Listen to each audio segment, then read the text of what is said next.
இல்லை அரசு அதிகாரிகள் திட்டங்கள் அதில் ஏதாவது உங்களுக்கு இல்லை திட்டங்கள்லாம் திட்டங்கள்லாம் நல்ல நல்ல திட்டங்கள்லாம் கொடுத்தாங்க, அதெல்லாம் ஒன்றும் குறை சொல்ல முடியாது. திட்டங்கள் நல்லா இருந்தது. திட்டங்களுக்கு உரிமை தொகை கொடுக்கப்பட்டது எல்லாமே நான் வரவேற்கிறேன். அது மாதிரி தொழில்நுட்ப முன்னேற்றம், அனைத்து பரவலாக்கம் அனைத்துமே பரவலாக்கப்பட்டது.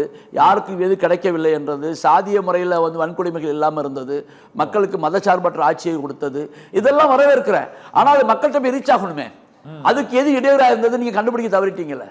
நீங்கள் போனது எனக்கு வருத்தம், அது இழப்பு எனக்கும், நான் இல்லைன்னு சொல்ல வரல.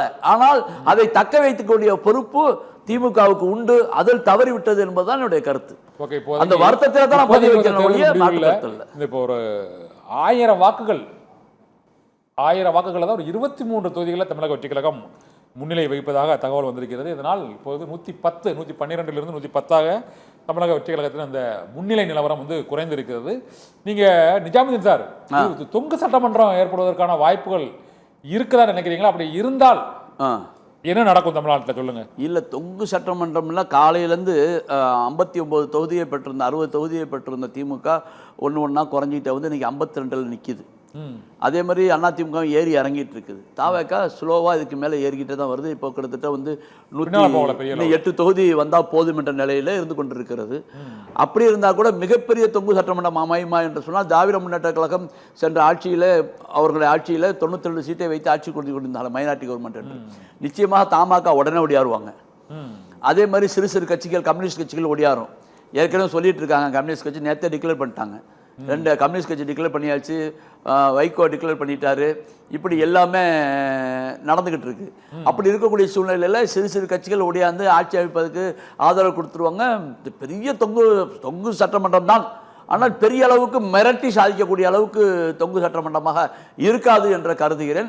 திராவிட முன்னேற்ற கழகம், அண்ணா திராவிட முன்னேற்ற கழகம் தன்னை என்ன சொல்ல தீக்குளித்து தன்னை சுய பரிசோதனை செய்யக்கூடிய காலமும் கட்டாயம் வந்திருக்கிறது. 60 ஆண்டுகால அரசியல் வாழ்க்கைக்கு இது ஒரு பெரிய பேடியாக அமைந்து விட்டது.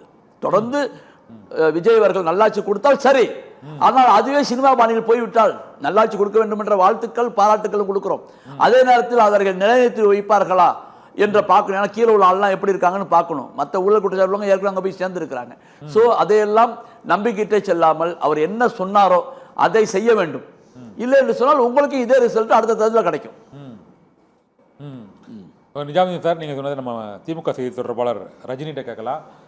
ரஜினி சார், இப்போதைக்கு தொங்கு சட்டமன்றம் ஏற்படுவதற்கான வாய்ப்புகள் இருக்குது, அது இல்லைன்னு சொல்லலாம். நீங்கள் சொன்ன மாதிரி இன்னும் ஒரு 2 மணி நேரம் ஆகலாம் இந்த இப்போதைய நிலவரப்படி. ஆனால் நீங்கள் கூறியது போலவே, கடந்த சுற்றில் நீங்கள் கூறியது போலவே, இந்த 500 ஓட்டு 1000 ஓட்டு என்பதில் 23 தளங்களில் தொகுதிகளில் 1000க்கும் குறைவான வாக்குகள் தான் தாவேக்கா அந்த முன்னிலையை பெற்றிருப்பதாக இப்போதைய தகவல் வருது. ஒருவேளை தொங்கு சட்டமன்றம் ஏற்பட்டால் திமுக கூட்டணியில் உள்ள கட்சிகள் அங்கு செல்வதற்கான வாய்ப்பு இருக்குமா? இன்னும் 16 தொகுதிகளில் தாவேக்கா 2வது இடத்துல இருக்குது. அது அந்த இடங்கள்லேருந்து முன்னிலை பெற்றால் மட்டுமே அவர்கள் அந்த 118 என்ற அந்த மேஜிக் நம்பரை எட்டி அறுதி பெரும்பான்மை பெற முடியும். பெறவில்லைன்னா என்ன நடக்கும்னு நினைக்கிறீங்க? இல்லை சார், நீங்கள் சொன்ன 23 தொகுதிகளில் தாவேக்கா 1000 வாக்குகள் பின்னடைவு அப்படின்னு தான் பார்க்குறோம். அதில் திமுகக்கும் அதிமுகக்கும் ரொம்ப க்ளோஸ் ஃபைட்டாக இருக்குது. ஒரு 1000 தொகுதிகள் இருக்கும். நான் இப்போ தான் வாணியம்படியோட ரிசல்ட் வாங்கினேன். 7வது சுற்று போயிருக்கு. அதில் இதுவரையில் அதிமுக முன்னணி வகித்த அந்த தொகுதிகளில் திமுகவை சார்ந்த இந்திய யூனியன் முஸ்லீம் லீக் கட்சியினுடைய வேட்பாளர் நிற்கிறார். 23,031 வாக்குகள் அவர். அதிமுகவில் 18,961 வாக்குகள் பெற்றிருக்கிறாங்க. இதில் நீங்கள் பார்த்தீங்கன்னா ஒரு 5000க்கு மேலே இந்திய யூனியன் முஸ்லீம் லீக் கட்சியினுடைய வேட்பாளர் முன்னிலை வகிக்கிறார். காலை முதல் தாவேக்கான்னாங்க, அதுக்கப்புறம் இது அதிமுக. ஆனால் இப்போ ஒரு 5000 வாக்குகள் வித்தியாசத்தில் திமுக முன்னணியில் வருகிற ஒரு தொகுதியை பற்றி நான் சொல்கிறேன்.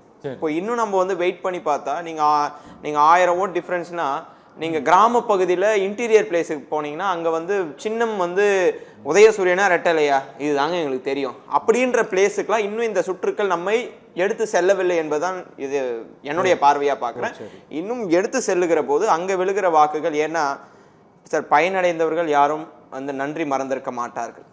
திமுகவினால் பயனடைந்தவர்கள், திமுகவினுடைய திட்டங்களால் பயனடைந்தவர்கள் யாரும் நன்றி மறந்து அப்படி போகிற மக்கள் தமிழ்நாட்டு மக்கள் இல்லை. நீங்கள் ஒரு ஆவரேஜாக எடுத்திங்கன்னா ஏதாவது ஒரு திட்டத்தின் கீழாவது தமிழ்நாட்டு மக்கள் பயன்பெற்று தான் வருகிறார்கள்.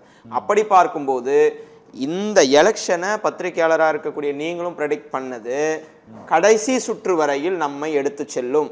நீங்கள் ஈவினிங் 4 மணி 5 மணி ஆனால் கூட 70 வாக்குகள் வித்தியாசத்துல தாவேகா முன்னிலை, 10 வாக்கு வித்தியாசத்துல வந்து தாவேகா முன்னிலை அப்படின்ற ஒரு இதுக்கு நம்மை வந்து இழுத்து செல்லும். அதே மாதிரி 16 தொகுதிகள்ல 2வது இடம் என்று சொல்கிறார்கள். அந்த 2வது இடம் இருக்கிற ஒரு 10 தொகுதிகள்ல அதிமுக தான் முன்னிலை வகிக்க போகிறது. எல்லாமே ஒரு க்ளோஸ் ஃபைட். நீங்க செகண்ட் பிளேஸுக்கும் தேர்ட் பிளேஸுக்கும் பாத்தீங்கன்னா கூட அதுவும் ஒரு 1000 வாக்குகள் வித்தியாசம் தான் இருக்கு. திமுகவுடைய பகுதிகள், திமுகவினால் நலத்திட்டங்களால் பயன்பெற்றவர்கள் பகுதிக்கு அடுத்தடுத்த சுற்றுகள் போகும்போது இது அப்படியே தலைகீழாக மாறலாம். ஓகே, ரஜினி கூறியபடி இந்த முடிவுகள் நிலவரங்கள் தலைகீழாக மாறலாம். 23 தொகுதிகளில் 1000க்கும் குறைவான வாக்குகள் தான் முன்னிலை வகிக்கிறார்கள் தாவேகாவினர். 16 தொகுதிகளில் தமிழக வெற்றி கழகம் 2வது இடம் வகிக்கிறது. இது முதலிடத்துக்கு செல்வார்களா என்ற ஒரு கேள்வி, சந்தேகம் எழுந்திருக்கிறது. தொங்கு சட்டமன்றம் தான் அமையும் என்று திமுக செய்தி தொடர்பாளர் ரஜினி கருத்திருக்கிறார்.